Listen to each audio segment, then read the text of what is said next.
And now, in order to take advantage of this occasion, we shall proceed to the oath-taking of the new AgriPortal members. Palakapahan po natin ang mga AgriPortal members na bago. Come on, everyone. All right. And may I call on our President of Arizona Integrated Technology and AgriPortal Treasurer and Trustee in charge of Ways and Means to introduce our inspirational speaker. Please welcome Mr. Daniel, the Dashing Ching. Maraming salamat, Pastor Gary, for the kind introduction. Maraming salamat po sa inyong lahat for being here. And I'm very happy that God's vision that was imparted to me is now being imbibed by everyone. And it's very much alive. No? Nakikita ko na ang gawain ng Panginoong Diyos ay nasa puso natin.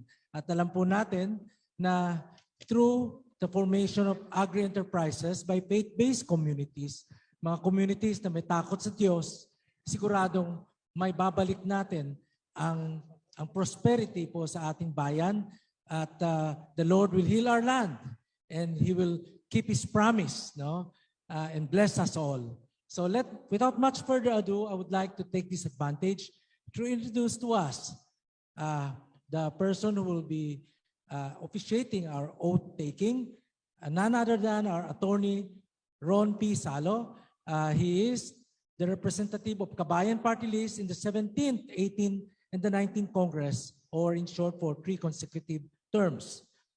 He finished his BA, or Bachelor of Arts in Psychology at the University of the Philippines, Diliman, in 1998, where he graduated cum laude. He obtained his law degree at UP Diliman as a working student, where he was given a special award when he graduated in 2003, and he was admitted to the Philippine Bar in the year 2004. In 2008, he obtained his Master's of International Law at the University College London in the United Kingdom as a British Chevening Scholar, where he graduated with merit. He obtained his Executive Doctorate in Educational Leadership at the Graduate School of Public and Development Management in Development Academy of the Philippines. Congressman Salo previously served in the Executive Department as Undersecretary at the Office of the Executive Secretary in Malacanang, Manila. He briefly taught at the UP College of Law and De La Salle College of Law, where he was also a former member of the board of the University of Rizal Systems and the Eulogio Amang Rodriguez Institute of Technology. At present, he sits as a regent of the Polytechnic University of the Philippines. He is among the principal authors of several landmark legislations, including the Universal Health Care Law, Department of Housing and Urban Development Law, Department of Migrant Workers, Universal Access to Quality Higher Education, and Transnational Higher Education Law. He is passionate in the creation of the Department of Fisheries and Aquatic Resources in order to realize the potential of a blue economy. He is also pursuing the establishment of framework to revitalize the country's salt industry. So this is a prayer answered ni Dr. Wesley Rosario, where he was sharing to us the need for us to have a department to take care of our aquatic resources, with the Philippines having a coastline far longer than the United States, as well as the salt industries, unfortunately, that our country is currently importing. He's a lawyer. Congressman Ron Salo is a lawyer, preacher, and educator, and immediate past chairman of Bucor Lab Foundation Incorporated. He is married to Dr. Jewel Gay Aaron Salo and a father of 3 children, Glory, Elijah, and Jacob. Ladies and gentlemen, our fellow advocate and founding member of AgriPortal, Congressman Ron P. Salo. Let us all give him a warm applause. Thank you very much, Brother Daniel. So may we request all the new members who are going to take their oath. Good afternoon. Good afternoon. Yeah, Congressman, thank you for coming. Good afternoon. Thank you for gracing the occasion. I would like to announce to everyone that we have 54 new members to take oath today. And May I have the list, please? I'll help you out. All right, please. All right, would like to call on Pastor Renato Reyes Paraan. Please come over. Pastor Rene, please, Yes. dito po tayo sa stage. Andiyan ba si Pastor Rene? Oh.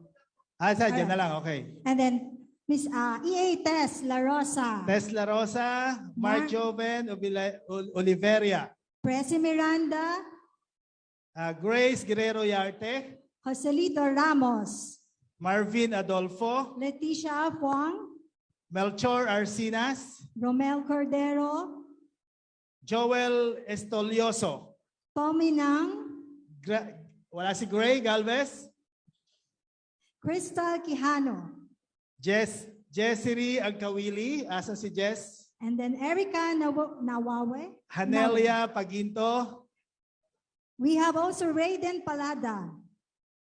and Bishop Seferino Monterrey Villamil Jr. Yung po mga tinawag, dito na po kayo sa unahan. Okay. We have also Pastora Yolanda Marquez Tejada.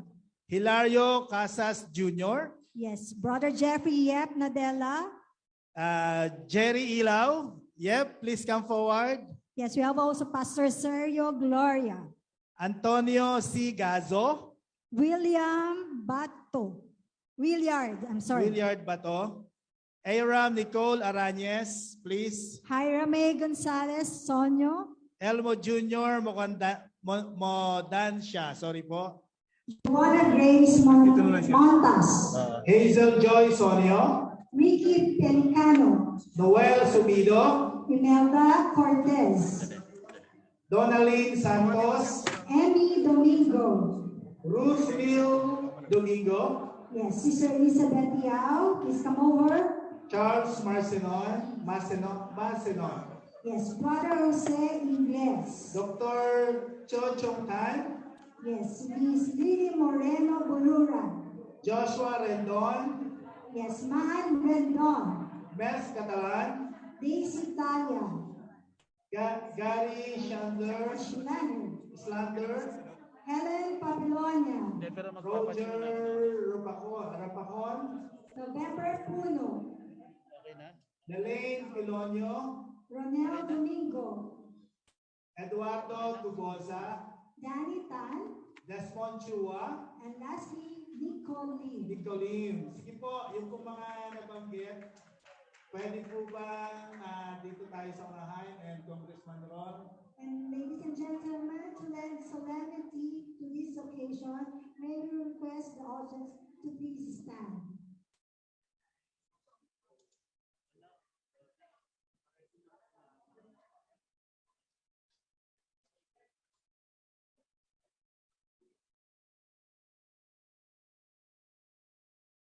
Follow me. I, can you state your name? State your name. On the resident of, can you state your address? Wala pa eh. Do solemnly and joyfully swear to fulfill my covenant. That I will be a good steward, working hand in hand with my fellow advocates in the conduct of its mission to achieve its mission,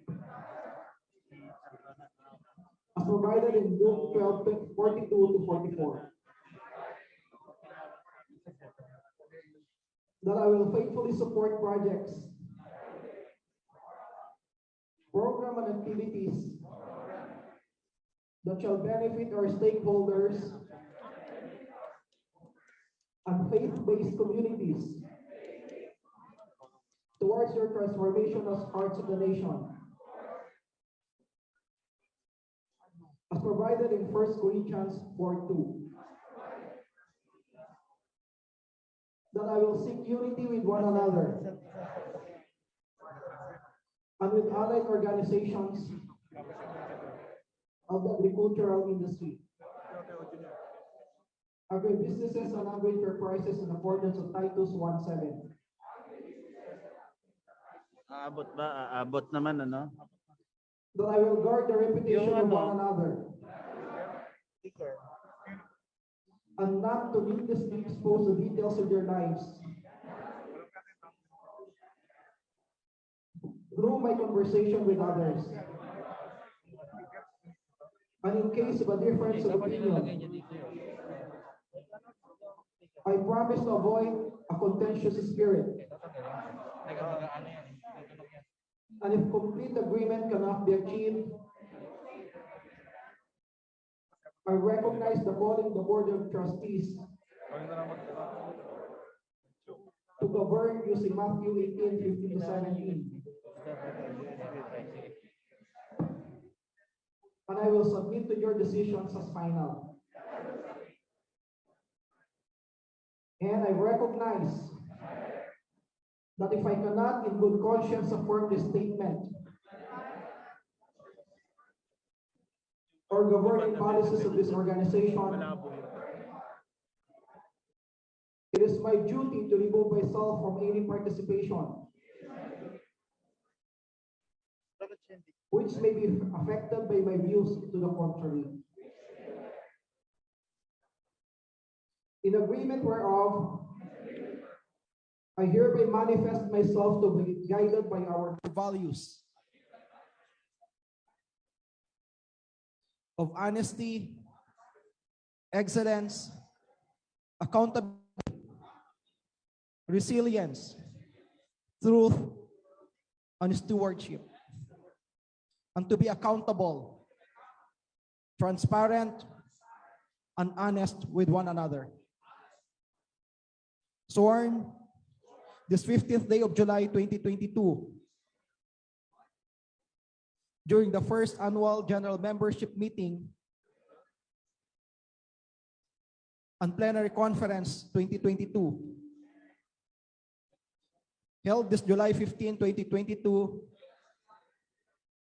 at Philippine Christian University, Taft Avenue, Manila. So help me God. Congratulations.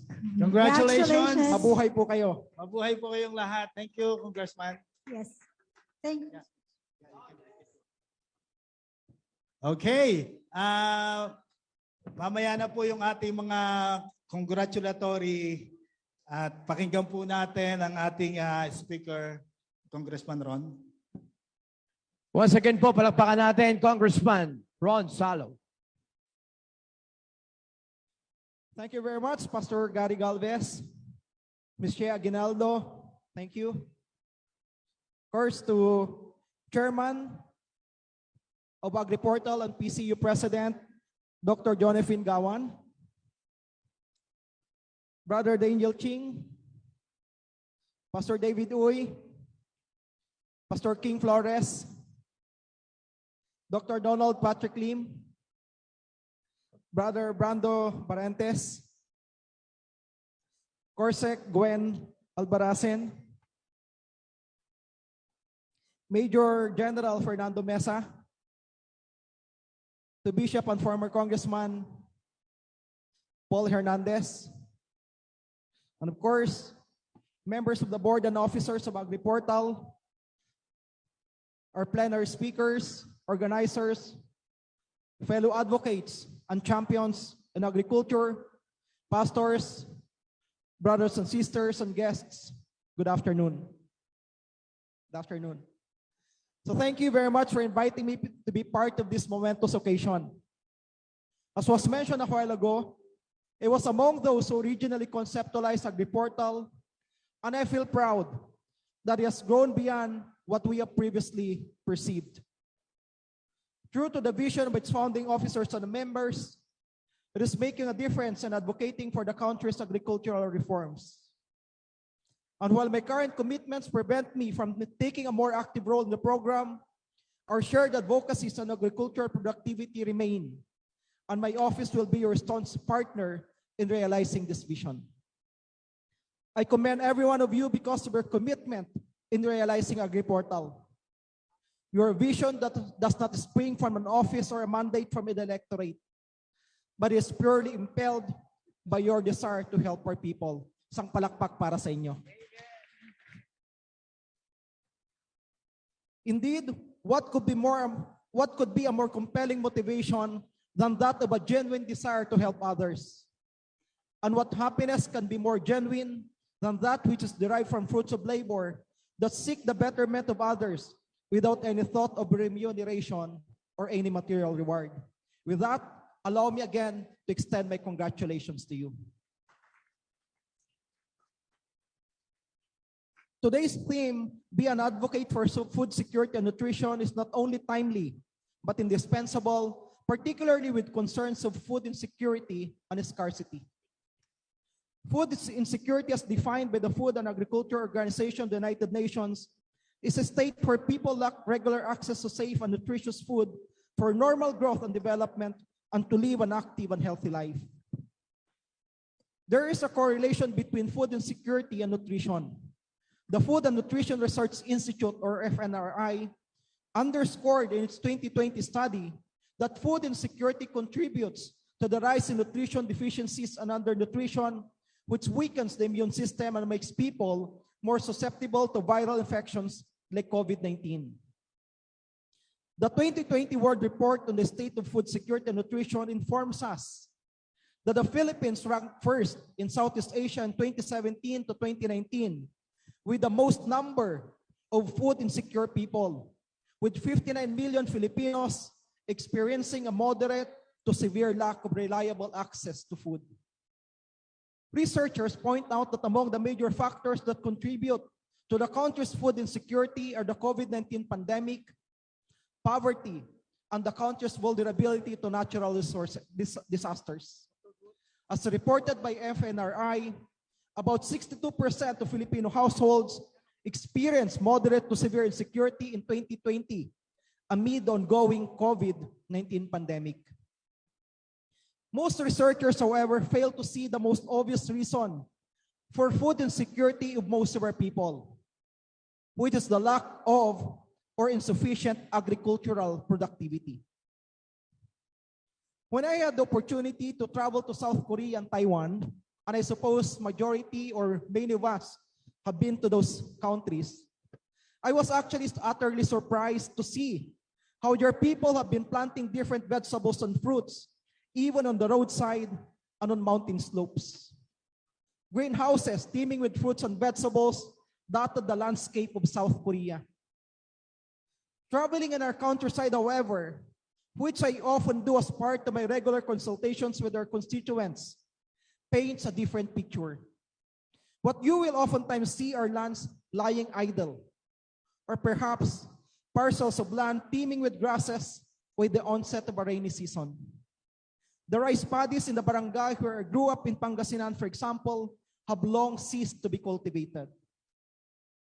I searched for data on the total agricultural productivity of few Asian countries to compare that to our beloved Philippines. Despite spending several hours researching, I was unsuccessful. Thus, allow me to just limit my comparison to rice productivity, as this is the area where data are available. Specifically, I compared the Philippines with South Korea, Taiwan, Thailand, and Vietnam. Based on my research, the Philippine rice productivity in 2021 is only 5 million tons. In 2021, we only produced 5 million tons. How does this figure relate to those of the countries I mentioned? 5 million tons is 1.5 times bigger than that of South Korea, which produced 3.8 million tons. But we should be producing more considering that the Philippine agricultural land area is 4 times bigger than that of South Korea. On the other hand, in 2018, South Korea produced 5.1 million tons, which is bigger than that of the 2021 rice production of the Philippines. This 5 million tons produced by the Philippines is 3 times bigger than that of Taiwan, which produced 1.75 million tons. Again, we should be producing much more considering that our agricultural land area is 10 times bigger than Taiwan. This 5 million tons is equivalent only to less than 25% of the rice productivity of Thailand, which produced 21.35 million tons. The figure becomes overwhelmingly disappointing when we realize that the agricultural land area of Thailand is just almost twice than that of the Philippines. Finally, It is equivalent only to 12% of the productivity of Vietnam, which produced 43.86 million tons compared to the Philippines, which is only 5 million. This is so saddening because the Philippines and Vietnam have almost the same size of agricultural land area. In all this, we must set our eyes on a campaign for aggressive agricultural productivity. But how could there be agricultural productivity when most of our lands lie idle? I understand that there are many challenges facing our farmers. We have lack of or inadequate irrigation, we have costly fertilizers, expensive seeds, lack of drying facilities, difficulties in bringing the goods to the market, among others. However, to stop planting altogether is what I cannot fathom. They may not plant and harvest for the market, but should they not plant and harvest at least for their own consumption? Maaring nasiraan sila ng loob na magtanim para sa merkado dahil iniisip nilang sila'y malulugi. Subalit hindi ba nila kaya magtanim na kahit anong puno, halaman o gulay para sa kailang pansariling konsumo? Mas naisin nilang bumili ng kakainin nila sa merkado, samantalang nakatiwangwang ang kailang sakahan at bukirin na kung tinamnan nila ay aani sila ng higit pa sa kailang sariling pangangailangan. Sayang naman ang yamang lupa na mayroon tayo. In addition, I observed that there is a prevailing mindset among our people concerning planting, which affects our country's agricultural productivity. That is, planting is oftentimes synonymous with farming and is as only reserved for farmers. Maraming nag-iisip na kapag sinabi po natin na pagtatanim, ang tingin po natin kaagad dapat ginagawa po yan ng isang magsasaka. And thus, dapat reserved lang po siya sa mga farmers. But however, does one need to be labeled a farmer before one can plant? Kailangan nga bang maging isang magsasaka o tawagin isang magsasaka para magtanim ang isang tao? O sa kabilang punto de vista, di ba maaaring isipin na kahit sino naman ay pwedeng maging isang magsasaka? O hindi kaya dahil mababa ang tingin ng marami sa pagiging isang magsasaka, kaya ang pagbubukal ng lupa ay iniiwasan? Sabi ng marami, pinagpalang Pilipinas dahil sa matabang lupa po nito. Hindi mo kailangan magtanim. Maghagis ka lang daw ng anumang buto at ito ay tutubo. Isipin natin, kung maghahagis ka nga lang ng buto ay tutubo na, paano pa kaya kapag ito'y sadyang itanim? Naniniwala ko na kung bawat Pilipino ay pahalagahan ng pagtatanim ng iba't ibang puno, halaman at gulay sa ating mga lupain, kabukiran at bawat spasyo sa ating mga halaman o bakuran, nakakasiguro po ako, hindi tayo magkukulang sa pagkain at walang magugutom po sa atin.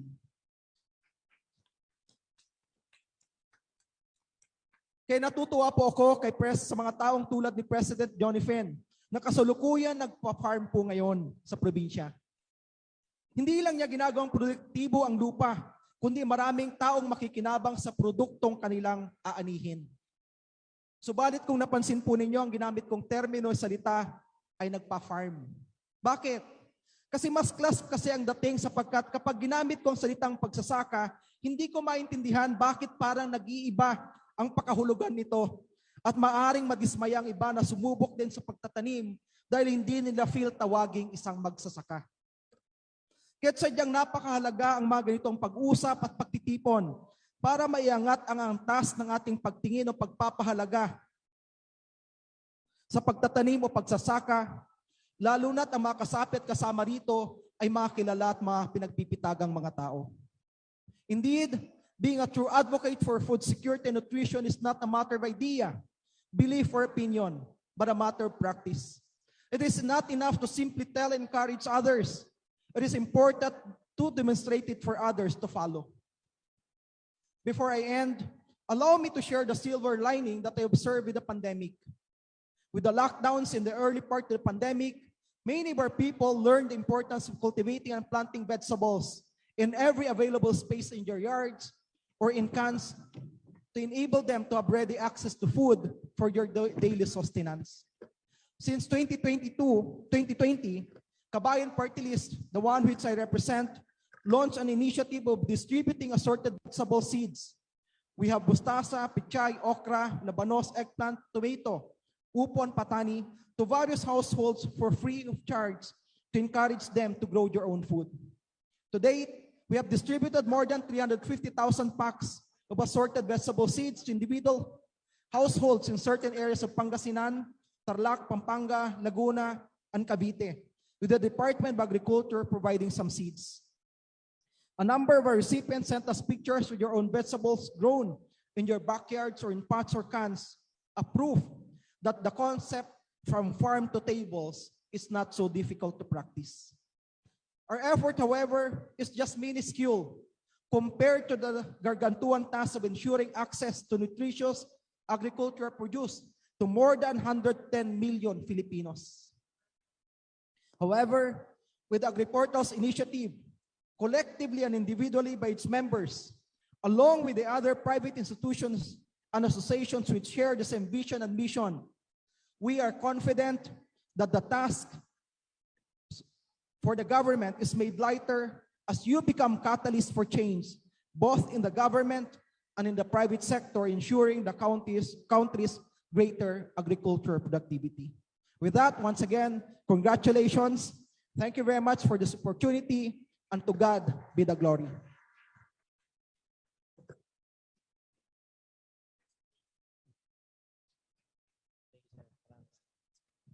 All right. And to present the certificate of appreciation, Brother Junipen of PCU, and our President, Pastor David Uy.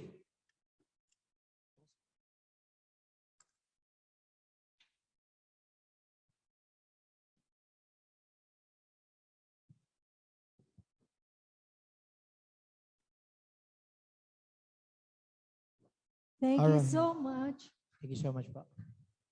All right. Thank you so much, Congressman Salo. Now, please remain as we now proceed to our next speaker.